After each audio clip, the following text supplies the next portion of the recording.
What I'm going to do now is give you some idea of how I created these castles, but this isn't a tutorial. It's not really a tutorial, it's more of an explanation. And I'm going to stop talking after a while, and pretty soon I'll stop talking and I'll use diagrams that I created and annotations and a little bit of video to show you some of the techniques that I used, or give you some idea of the techniques that I used, and to explain the stages too. It's hard to explain unless I show you on film each one of the stages, and that's why I'm using the diagrams. One thing that I will tell you is that I don't use any templates. I don't use a design or a blueprint, a pattern. I don't even know what the castle is going to look like in my mind's eye when I start it. The only thing that I do know when I start are the colors that I'm going to use, the general color scheme.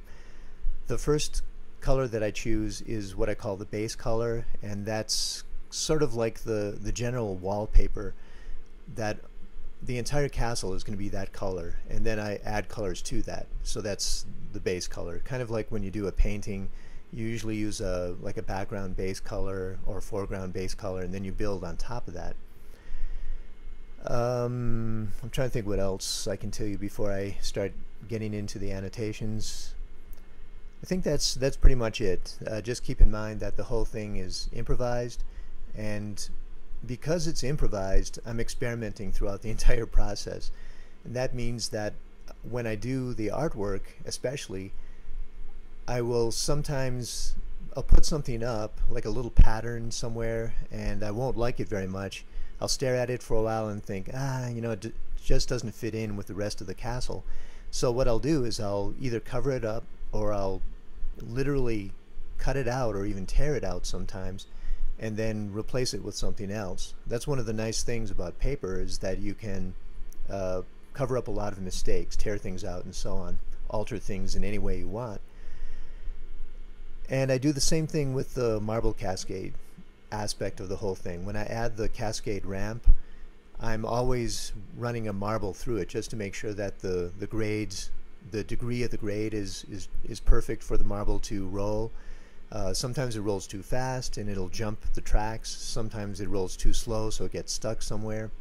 So I'm constantly gluing the track in place, experimenting with the marble, and then discovering that it doesn't work. I'll literally tear that part of the cascade off before the glue has completely dried, and then I'll re-glue it at the right gradient, you know, so the marble rolls just right.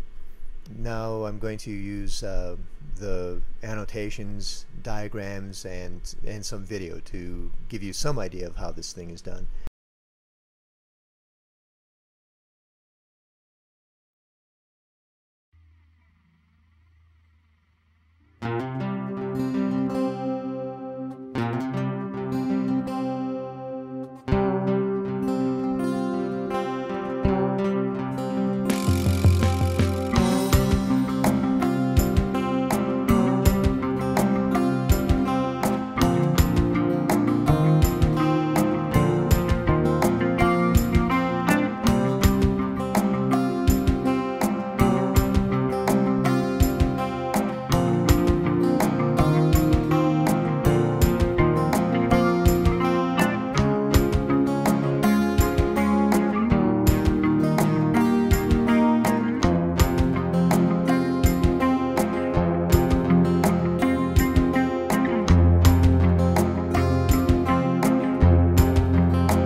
a bird on fire, and it grows to the north and south. Something stirs on the distant mountains, looming like a thunderhead on fire, and it grows